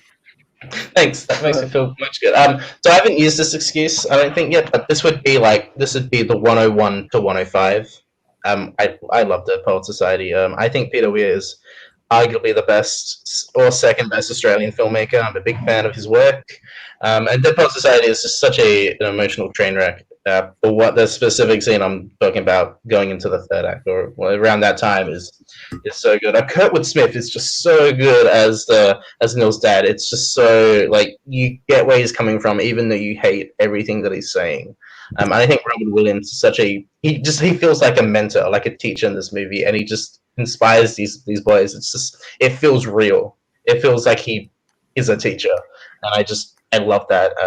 And that ending is just so powerful. And yes, Paul, it is slow. And also, Cameron, if the very last episode of Your List Sucks Ever, when we finally sign off the air for the final time, I'll let Malcolm and Spence on the same episode. But until then, over my dead body. Kirk, I'll let Kirk host it. Kirk, go ahead. Thanks. You're welcome. What? My 62. Oh, I forgot about you, Jake. Go ahead. What's your 62? Most people do in my life. Yep. Like you forget to watch good movies. Kangaroo Jack. Shut your ass, my friend. 62. This is it's hard because this is actually a sequel, and the first one's later on in the list. But I'm going to try and talk about it without talking much about that one. It is another Danny Boyle film, T2 Trainspotting. So the only two people I know in this community that have one seen this movie and two like/love this movie is myself and Lucas Schilbach. This is about nostalgia. This is about the glory days of past and trying to relive that sense of immortality in a sense, and I think and youth as well. I can't talk about Trainspotting, but I don't want to spoil anything. So basically, Ren comes back and Baby breaks out of prison, and he's they run into each other, and then Baby's trying to kill Ren. It's a sequel to Trainspotting from '96. Everybody knows that. This one takes an interesting turn. It's not based off the book Porno, which was the sequel book to Trainspotting. This one's kind of its own thing. I think Danny Boyle is having fun with the style. It's very similar to Sunshine in its visual style, and they just do so many tricks in the book. It's just so good that I love the way that the film looks, the lighting, the colors, the Dutch angle tilts. It's like a filmmaker's dream just to be able to do whatever you want. And I think also the music choices, Danny Boyle loves doing that sort of stuff. And I think the soundtrack specifically, like the way the film opens, which is a callback to the beginning of the first movie, is just so good. I think everyone go see Trainspotting and then go see T2, because I think this is a sequel that deserves its love. I think it's as good as the first one, but just a slightly little levels below. But it's an undervalued sequel. I've seen the first one, wasn't a big fan of the first one. The second one, no. No thanks. No offense. Not that it's bad, I haven't seen it. I just wasn't crazy about the first one. So what does everybody else think about this one? I haven't seen either of them. I haven't seen the second one. I only like the first one. I don't love the first one. T2, how dare you? No, I haven't. Exactly. That's so good, though. I love that. Malcolm, you're not a documentary guy. It's about fucking Mr. Rogers. Like, have a heart. I love it. He wouldn't know who Mr. Rogers was if there wasn't the documentary or the movie, and I'm really confused. What happens in New Zealand? Okay, yeah. Kirk. Then we got Mr. Rogers. My number 62 is a movie called Too Late. We were talking about movies done with all in one shot earlier. This is a movie, I believe it consists of 5 or 6, I think it's 5 extended scenes that are all done in one actual take. It's not camera tricks. I think it's actually just done one shot. It's a crime, thriller, murder mystery. John Hawkes stars in this.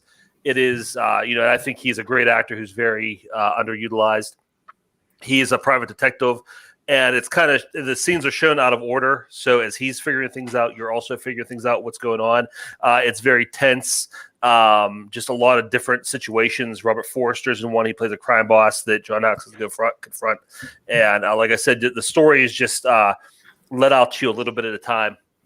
and every scene is just very gripping. And like I said, the way it's shot is just keeps you glued to the screen, and his performance keeps you glued to the screen. I know a lot of people haven't seen this. I stumbled upon it on Netflix once a couple years ago, and I was just really enthralled with it. So yeah, I think it's something everybody should watch. If there's one movie on my list that you haven't seen, maybe it should be Troll Hunter. But if not Troll Hunter, watch this. You told me to see this. Yourself.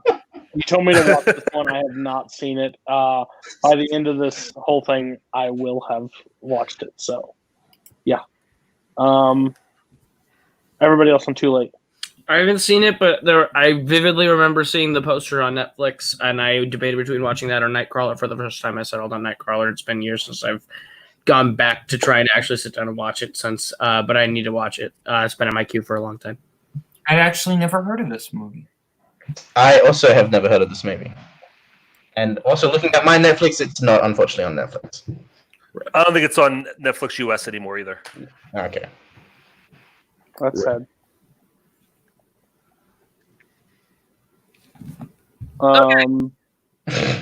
Okay. Yeah. My number 62 is where I lose all the goodwill of coming to America. My 62 is Deadpool. Fucking hell. I know Cody. I know Cody hates this movie. I know Cody hates this movie. I know. I've heard it all before. I still really enjoy it. I think it's really fun. I think Ryan Reynolds is really, really good as Deadpool, and the jokes always land for me. I like the character of Deadpool. I think he can get obnoxious when he's mishandled. See Deadpool 2.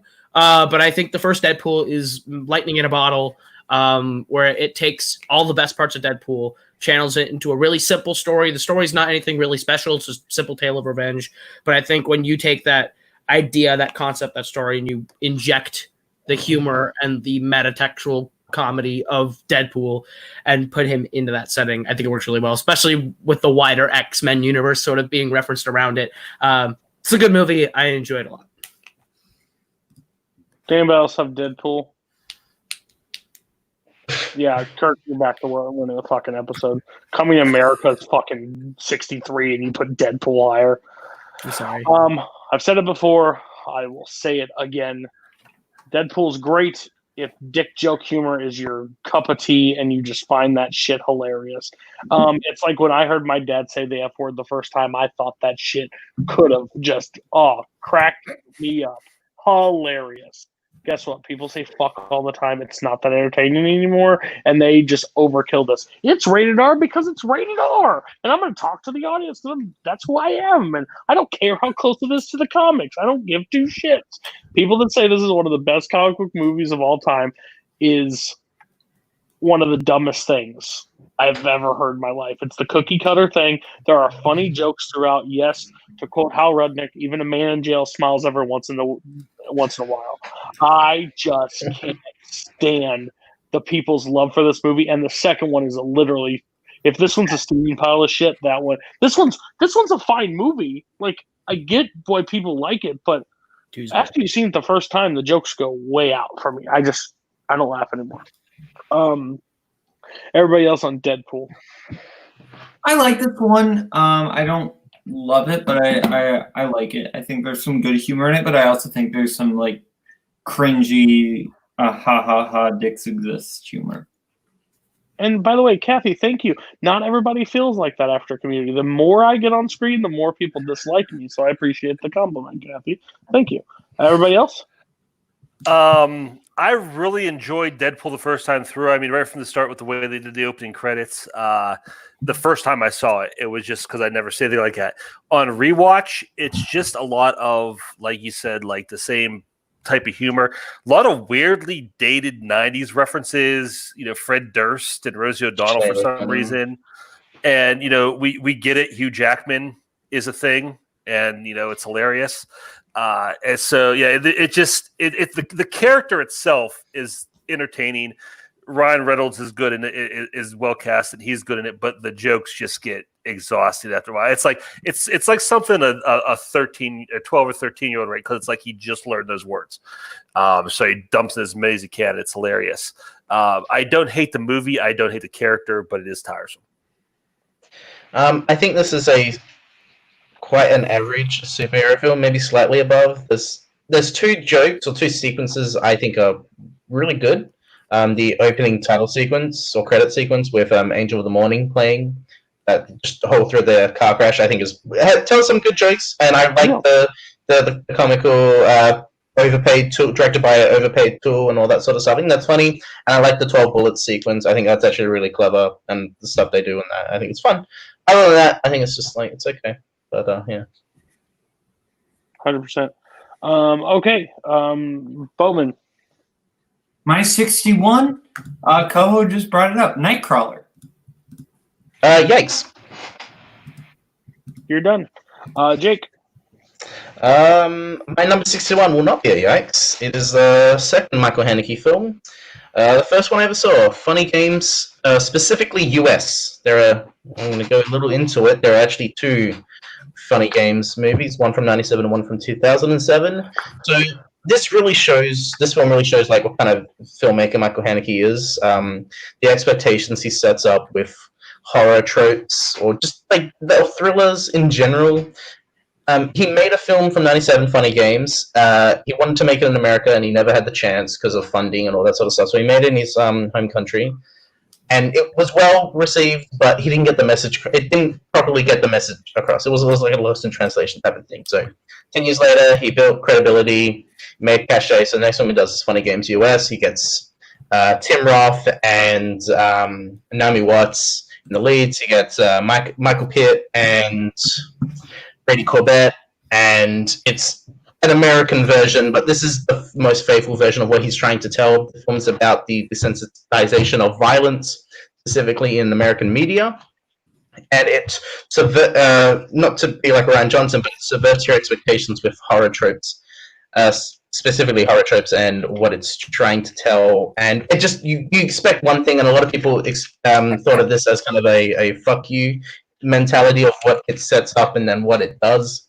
There's especially one scene involving a remote control that definitely I feel annoyed people, and the kind of idea about what reality is and the metaphysical fake reality and what's the difference really between both.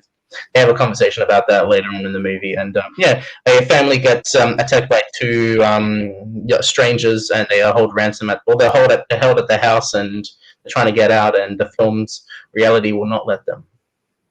This is not a Cody movie, but if you want to get into Haneke, this is the film I say you get into. To kind of like get it. I'm going to shock you. I haven't seen it. I haven't seen any of the Funny Games. I've seen Funny People. If you want to get into Haneke, if I say one Haneke film, this is one that I can see you watching and maybe getting. But like. Maybe getting if it's not good for Cody. That's great. Everybody else on Funny Games. I haven't seen it, but I actually want to. Koho hasn't. Kirk. I have not. This is probably one I won't watch unless Jacob uses Haneke against me.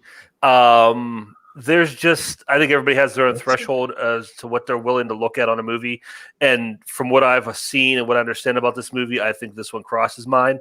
And I know there's a point to it. I know there's a message, but just actually what you're seeing and hearing on screen is just something I really don't want to see. And that's just my personal taste and standards. Everybody else is different. And that's cool. So yeah, Jake uses against me if you want me to watch it, because that's probably the only way I will. But I will watch it. Don't think I won't. No, I know you will. Okay. Kirk. I'm probably done for the night. My number 61 is Avengers Endgame. Yikes. Oh God. Okay. All right, Koho, take us home. Country Road. Me and Kirk have had more in common on our lists than I would have expected. This is where I piss him right the fuck off. 61's The Breakfast Club. Okay, we're done. Yep, we're through. I love The Breakfast Club. It's one of my favorite sort of ensemble casts. I think they all play off each other really well. For me, it's a movie that like I wasn't around at the time, so I don't really understand the youth tensions growing up in that period. But I think the ideas of those characters and the archetypes that they stand for are relatable across generations. And I think that I know people like Bender. I know people like Emilio Estevez. I know people like Claire. I know all of those characters in real life, not to that degree of 80s, but like I know those archetypes, and I think it portrays them very well. I think it's a great script. Hughes writes these characters with such authentic dialogue that you would hear. It sounds 80s, and it's authentic to the time, and I think it works really well. I love Anthony Michael Hall's character, Brian. It's so good. And the moment where he talks about failing shop is one of the best scenes in that movie. It's heartbreaking, and you feel for that kid. This is the only movie I've ever liked Judd Nelson in. I think he's excellent in this movie, and I think he's been terrible in just about everything else he's ever played. Yeah, I think everyone in this movie is acting their asses off and doing a good job of it. So yeah, it's one of my favorites. I'll let you go last. Hey, but you were doing so well for half the show. You were doing so well. Sit back in your There was the pause. I'm sorry. You want to sit back in your fucking chair, please? Thank you. I'm confused because I don't remember when this movie started getting hate. I like this movie. I don't know if it'd be my top 100, but the principal is kind of like part of my spirit animal. I think like I have grounded my kids like before. I'm like, you're not doing anything for the next few Saturdays. I own you at this Your point. natural born life, Bender. I understand Judd Nelson's not great. I don't think he's actually that great in this movie, but I like the dynamic between all the kids. They're very stereotypical. Again, I grew up on this movie. I think Kirk grew up on this movie. Maybe that's why Kirk hates this movie. I'm not 100% sure. But this movie is fine by me. I don't think it's bad. Overcoming America, I disagree with you. Over Deadpool, sure. Kirk's going to go last, obviously. And shocker to you all. She loves The Breakfast Club. What? Yeah. You'd be surprised, guys. This needs to be a reality show. The surprised. Kowalkowski, that needs to be a flipping reality show. Kowalkowski commentary track for The Breakfast Club. Yes. Boatman, now it's your turn to talk. Go for it. Yeah, I really love this movie. I think it's fantastically written. I think it's fantastically acted, fantastically directed. Obviously, the title song is fantastic, but I love the emotional dynamics of this movie. I think that the scene in which they all talk about why they were in detention is fantastic. I'm using that word a lot. I'm sorry, but I really like this film a lot. Yeah. I think this one's great. I really like this film. I think Ali Sheedy does not get enough love. I think her character is brilliant. When everyone's eating lunch and just the different, their personality is just it's shown through that scene. I just think it's really cool. I love when they just talk at the last 20 minutes, just them talking about what's going on, why they're here, what's going on with their lives, what's going to happen tomorrow, or when school, on the week, I guess it's on the weekend too, but what happens after this? Like, are we going to be friends or what's going on? It's great. And I also partially love this movie for creating one of the best moments of movie Warzone last season. Me too. Did Kathy just smash Kirk's computer? I'm curious. We'll have a development later Thursday on the show. Kirk and Trust Kathy. me, this conversation's happened a lot in our house. You guys think you have it rough. Doing dishes. I love The Breakfast Club. What? Feed yourself. Yeah, it'd be great. I want to see the Marriage Story scene. Arguing about The Breakfast Club. All right. You might have to shoot and that. Kathy's the one that punches a hole in the wall. Kathy punches the hole in the wall. This would be great. And you're winning. Okay. Go ahead, Kirk. Yeah. I don't know what's left to say. Maybe there's a different version of Breakfast Club that I'm not watching, because I hear things like wonderfully acted and wonderfully written, and that is just mind-blowing to me. This movie on all levels, except for maybe the soundtrack. The soundtrack's okay, but on all filmmaking levels is after-school special quality.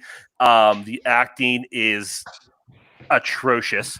The script, I mean, this is probably one that Hughes wrote on a Saturday afternoon and didn't bother to rewrite because the story is so shallow and so vapid. Oh, we all hate our parents, blah, blah, blah, big surprise. Judd Nelson is absolutely the worst part of this movie. The Smoke 'em Up Johnny said I've seen before is the worst performance in a movie maybe ever. It's one of the worst things I've ever seen in a movie. It's awful. Awfully written, awfully. I can't, like I said, other than the soundtrack, I can't think of anything good to say about this movie.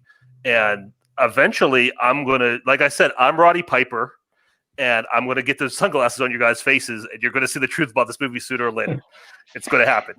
I don't know how, I don't know when, but we're going to get there. All right. Okay. So that was the show this week. I think we had a lot of fun. Again, I had a blast.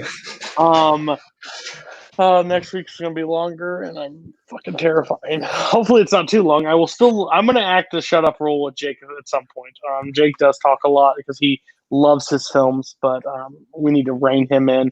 And Koho with your short 2000 steak. All right. So Boatman's list this week was he went a little anime. He had Blues Brothers, which I really respected. Some more yikes. Moneyball at 70 kind of hurts a little bit, but not a bad week. Next is Jake. Yeah, and Pulp Fiction we can't talk about. He had Kung Pao. I'm pretty sure he's lost the whole show. Not 100% how it's going to recover. Then we got Kirk. Had in-game at 61. I'm with Michael. We just let that bypass and no one's jaw hit the floor. That's a little shocking for me. But he also had some that were okay. He had Anchorman and Dr. Strangelove and Napoleon Dynamite, which I give him some credit for. And Christmas Story. Christmas Story was plus. And then we had Koho, Breakfast Club, and Deadpool. Really hurt your list. Coming to America, quality. Then we went Sky High. JoJo, gosh, you take me on a whirlwind. I'm giving it to Kirk again this week. Kirk wins overall. Fucking, why do I have to like Deadpool? Why do I have to like Deadpool? Just some takes on the other end. Just beat it out. Kirk's back. Breakfast Club. It's not one of my top 100 favorite films. Breakfast Club. So I'm not like shot through the heart when he's like, "You're an idiot" about liking it, but it is what it is. So things have been yikes so far. I believe that's what we still have. Boatman is leading the pack with the most yikes. With 10 yikes total. 6 for Koho, 6 for Kirk, 6 from Jake. So we have a lot to still coming. So Boatman overall has the best yikes list coming, so I respect his yikes. So I think he may start winning soon. But Kirk wins this episode. Guys, join us next week. Again, there was a lot of people here tonight. I really appreciate everybody in the chat. You guys are hilarious, or you have terrible takes. One of the two. And tune in Thursday night for Kathy and Kirk take wherever he lives. I don't know. Also, I want to say this while we still have people. Tag Team Turmoil is this weekend. It is on Saturday. It is ADST. We had a great team behind it. We have a lot of great teams. The winners face Concept at Mayhem at the Multiplex. It's 3 hours long. We put a lot of work into it. Please, Brian Michaels, I want to shout out Brian. He's not here, but shout out to Brian for editing the video for me. He did the whole edit for me.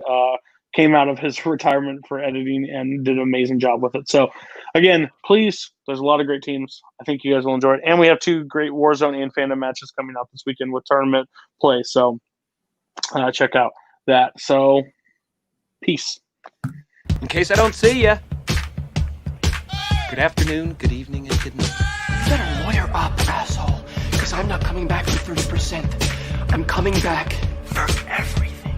Get what you fucking deserve! Return to your lady friend. Duncan, please return to your lady friend.